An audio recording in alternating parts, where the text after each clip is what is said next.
Déjà bonjour. Bonjour. Et moi, j'ai une carrière un peu j'ai fait beaucoup de clubs amateurs avant de signer professionnel.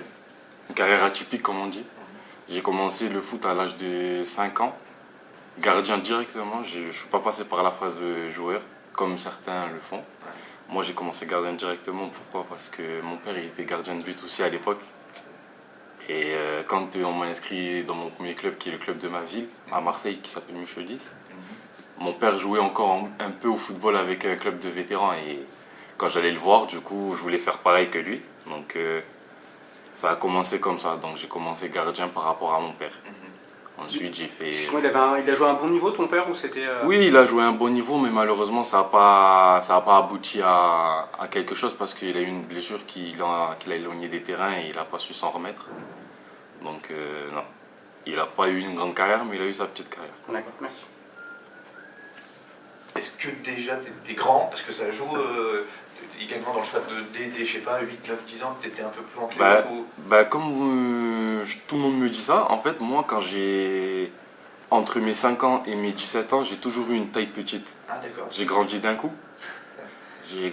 C'est peut-être aussi pour ça que quand j'étais petit, je faisais des tests un peu dans les clubs professionnels. Ça passait pas très souvent parce que j'avais un problème de taille.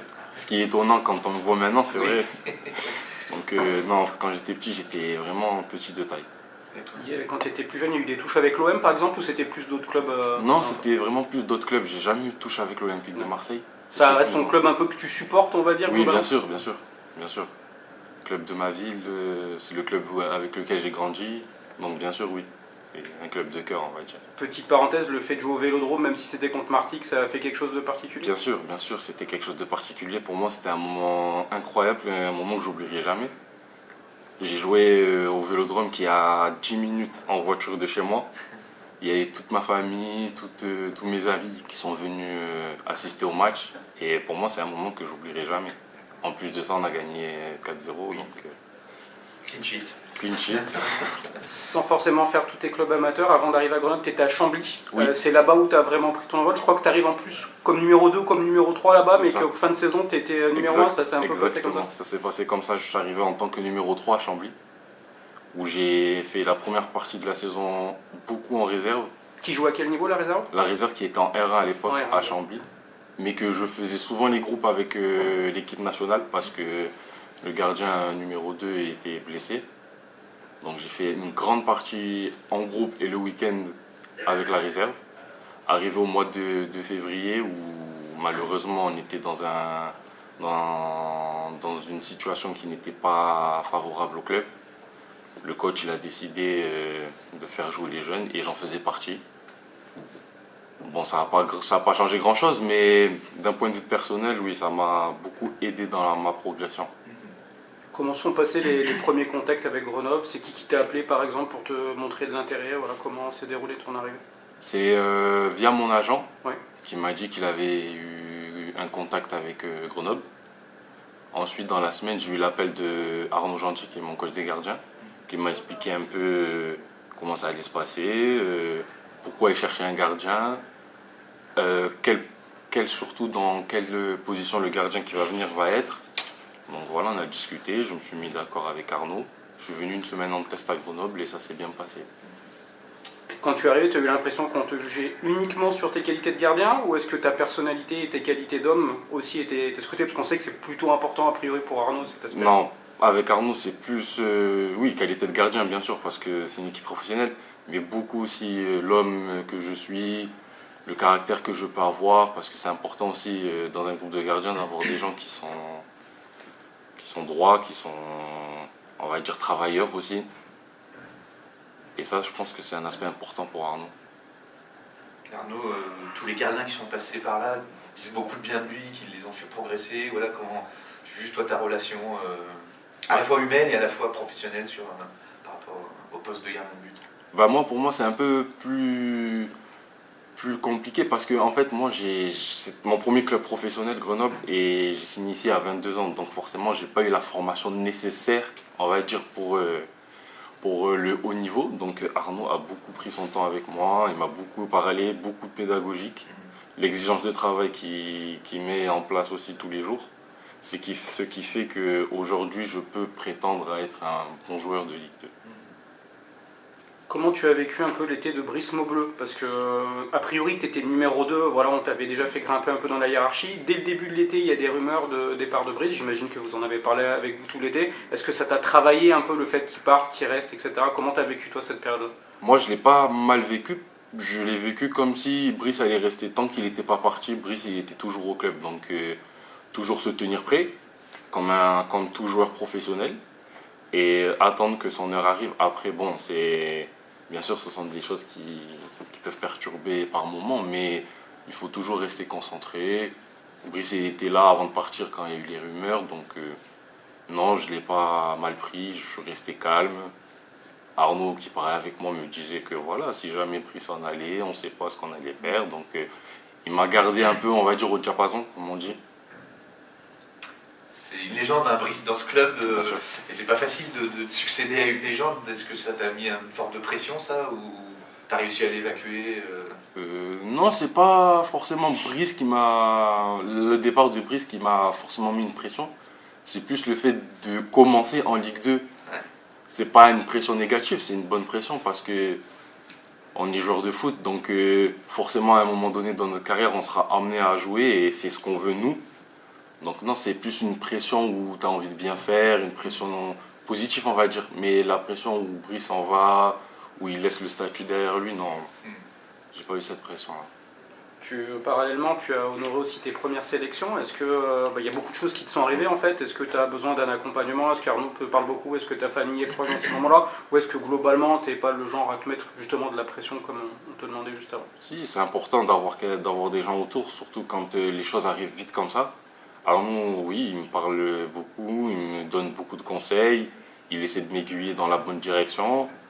Donc aussi il y a ma famille qui est derrière moi, qui soutient mes choix, mais qui me conseille aussi par moments parce que je ne sais pas tout malheureusement.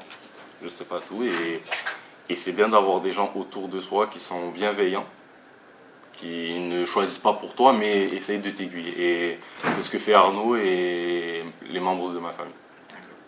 Sachant qu'après le départ de Brice, pour le club, visiblement, il n'y avait pas de débat. C'était toi le numéro 1. Donc, est-ce que tu as senti cette confiance un peu de tout le monde et qui aide, j'imagine, à faire ses premiers pas à ce niveau-là? Bien sûr, j'ai senti la confiance de tout le monde. Donc, de toute façon, en tant que numéro 2, quand on commence en tant que numéro 2 et que le gardien numéro 1 se blesse ou s'en va, forcément, on est nous, numéro 2, la personne qui suit derrière. Donc, on se prépare à ça, bien sûr. On se prépare à ça. On s'entraîne comme si on allait jouer tous les week-ends. Et ça aide beaucoup. Ça aide beaucoup. Il y a eu des matchs un peu plus difficiles pour toi, le Red Star, Bastia. Comment tu fais pour rebondir justement derrière à chaque fois? Essayer de passer à autre chose. Directement switcher et passer à autre chose. Ce qui est fait malheureusement. On apprend de nos erreurs, comme on dit. Le moins possible, si c'est possible, bien sûr. Mais c'est ça, il faut switcher et passer directement à autre chose parce qu'il ne faut pas que ça reste dans la tête. C'est parasite. Tu as du coup fait une petite erreur contre Bastia, vous avez gagné. Tu as fait un très bon match à Metz, vous avez perdu. À choisir, voilà, tu préfères quand même la victoire, j'imagine. Bien sûr, je préfère la victoire. On préfère la victoire pour le club, pour les joueurs, pour tout le monde. Tu vois, c'est mieux de gagner, même si mon erreur entache un peu ma performance, on va dire. Ça n'a pas impacté directement l'équipe et ça va. L'objectif contre Odez, c'est de mixer les deux, justement, de retrouver la solidité défensive et d'aller chercher des points. C'est important aussi pour le maintien. Bien voilà, sûr. vous n'êtes pas loin d'être encore sauvé selon cette année. Après, oui, comme on dit, il y a beaucoup de bonnes équipes en Ligue 2. Je pense qu'on en fait partie. Après, on va continuer à faire ce qu'on fait de bien, travailler toute la semaine, aborder les matchs comme on les aborde jusqu'à maintenant et on va aller chercher un résultat contre Odez. Avec Bobby, ça se passe comment? C'est quelqu'un d'important dans le groupe déjà. Et voilà, est-ce que c'est aussi quelqu'un qui t'aide, qui te fait progresser par son expérience? Bien sûr, c'est quelqu'un qui m'aide beaucoup, c'est quelqu'un qui me parle beaucoup. J'apprends beaucoup de lui chaque jour à l'entraînement, comme j'apprends aussi de Max. Ouais. Ce sont des gardiens qui sont plus âgés que moi, qui ont plus d'expérience que moi, qui ont joué dans des plus gros clubs que moi, on va dire. Donc effectivement, quand ils me parlent, moi j'écoute et j'essaye d'appliquer entre ce qu'eux me disent, ce que je dois faire avec Arnaud et tout. Et moi, ça me plaît bien. On n'a pas d'animosité. C'est travail, à la concurrence, bien sûr. Mais on se soulève tous les trois vers le haut. Quand on est jeune gardien comme ça, qu'on a peu d'expérience avec ses défenseurs, comment ça se passe en début de saison? Tu arrives malgré tout à avoir une forme de leadership ou alors au contraire tu es plus à l'écoute de ce que vont dire Momo ou Gaëtan qui ont plus d'expérience? Oui, on est à l'écoute aussi, bien sûr, mais aussi en tant que gardien, on est leadership naturellement. On est naturellement leadership, donc quand vous donnez des ordres à un tel ou un tel, il va vous écouter parce qu'il sait que c'est vous le gardien, que c'est vous qui voyez le jeu derrière lui. Donc on est leadership naturellement. C'est facile du coup ou alors est-ce qu'il est un peu timide peut-être au départ ou est-ce que c'est venu très vite pour toi? Facile, non, mais oui, c'est venu très vite parce qu'il faut vite s'adapter. Il faut vite s'adapter, il faut vite se mettre au diapason. C'est important pour l'équipe de sentir que derrière eux, il y a un gardien qui est présent. De ne pas sentir quelqu'un de fébrile derrière lui.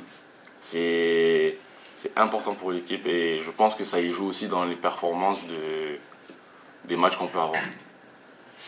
On parlait un peu de la sélection tout à l'heure. Le fait que la Ligue 2 joue le vendredi, pour certains internationaux, c'est pas évident quand il y a des gros voyages.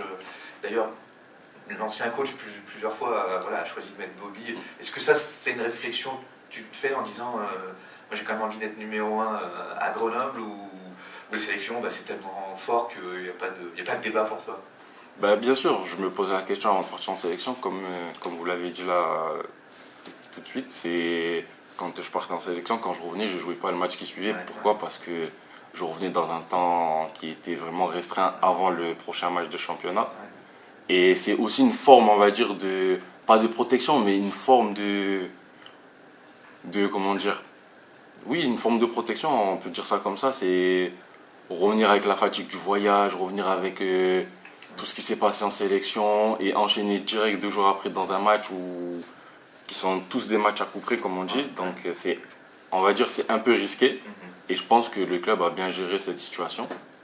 Ils m'ont beaucoup parlé, je pense qu'ils ont parlé avec Bobby, donc ça se passe bien comme ça. On en rigolait avant le début de l'interview, mais voilà, on t'a protégé aussi, on va dire, par rapport à la presse. En tout cas, t'as tardé à venir. T'as senti justement que le club mettait tous les ingrédients pour que tu sois le mieux possible. Le club, et Arnaud Gentil notamment, a vraiment mis tous les ingrédients pour que tu sois le plus serein possible. Bien sûr, ils m'ont enlevé tout ce qui était, on va dire, ce qui peut nuire à ma progression ou à ma concentration d'avant-match. Et je pense que ça aussi, ça m'a beaucoup aidé, mine de rien. J'y prête pas conscience directement, mais au fur et à mesure de la saison, c'est un truc qui m'a beaucoup aidé. Où je reste focus sur la semaine d'entraînement, sur le week-end de match. Et oui, comme on dit, c'est une forme de protection. Ça veut dire qu'aujourd'hui, tout ce qui est un peu autour du match, tu le gères aussi plus facilement, puisqu'on t'envoie finalement en conf désormais. Oui, après, bon, le temps passe, j'engrange une petite expérience à chaque match que je joue. Donc, forcément, oui, on débloque certaines choses. Pour, ce qui est normal. Ce qui est normal pour un joueur de football. On va en conférence de presse, on discute avec les gens. Ce que je ne faisais pas au début parce que je venais de débuter. Là, au fur et à mesure que la saison elle passe, j'engrange un peu de l'expérience dans mes matchs, dans mes entraînements. Et c'est des choses qui se font naturellement au fur et à mesure. On sait que Brice avait forcément un lien très particulier avec les supporters. Toi, on a l'impression que ça commence déjà bien à se créer. À la soirée des abonnés, tu restais longtemps, tu parlais avec les plus jeunes, etc. C'est important aussi quand on est gardien, qu'on n'est pas isolé, mais on va dire que quand on est offensif, voilà, tu es un peu dans ton coin, etc. C'est important de créer ce lien avec ton public. C'est surtout que moi aussi, j'ai été jeune dans ma vie, donc moi aussi, j'ai aimé voir les joueurs professionnels, j'ai aimé parler avec les joueurs professionnels. Et moi, c'est des moments que j'apprécie. Au-delà du fait d'être le gardien numéro 1 du club ou de créer des liens avec les supporters, c'est quelque chose que je fais naturellement. C'est quelque chose que j'aime bien quand on me demande des choses, quand on me parle avec moi. Je suis toujours ouvert à la discussion, peu importe la discussion, toujours ouvert à la discussion avec les supporters, les jeunes du club ou peu importe, n'importe qui, quoi. Qu'est-ce que tu dirais aujourd'hui que tu dois encore améliorer pour devenir un meilleur gardien? Je dois améliorer beaucoup de choses dans beaucoup d'aspects. On progresse tous les jours, comme on dit, jusqu'à la fin de notre carrière. Surtout gardien de but, où il y a beaucoup de détails qui rentrent en jeu. Et on va essayer d'améliorer dans tout ce qui est dans mes points négatifs. Genre. On va dire le jeu au pied. Ouais. On va essayer d'améliorer un peu plus le jeu au pied dans les prises de décision, les déviations sur les frappes et tout ce qui s'ensuit après. Puis un petit mot peut-être pour le numéro choisi. Ça paraît très commun pour un gardien. Est-ce qu'il a une histoire ce numéro 13 ou... Bien sûr. Ouais. Le 13, c'est le numéro de Marseille, Ah, le numéro de la région de Marseille. bien sûr. C'est là-bas que j'ai grandi, c'est là-bas que j'ai commencé le foot et pour moi c'était important de porter ce numéro en tant que joueur professionnel, pour mon premier contrat professionnel. Il y a eu le papa comme modèle, mais alors Barthez c'était peut-être un peu jeune, non? Ou il y a des gardiens qui t'ont un peu plus marqué quand t'étais un gamin? Barthez, oui, j'étais un peu plus jeune, mais moi des gardiens qui m'ont marqué, c'était Steve Mandanda. Ah, oui, Steve Mandanda qui a joué à l'Olympique de Marseille 11 ans, 11-12 ans. C'était pas une figure, mais pour moi c'était quelqu'un que je regardais tout le temps. Quand il y avait match, j'avais des yeux que pour lui. Je regardais des vidéos YouTube de Mandanda. Déjà de une parce que c'est un très très très bon gardien et de deux parce que voilà, il jouait à l'Olympique de Marseille, donc forcément ça s'est fait naturellement.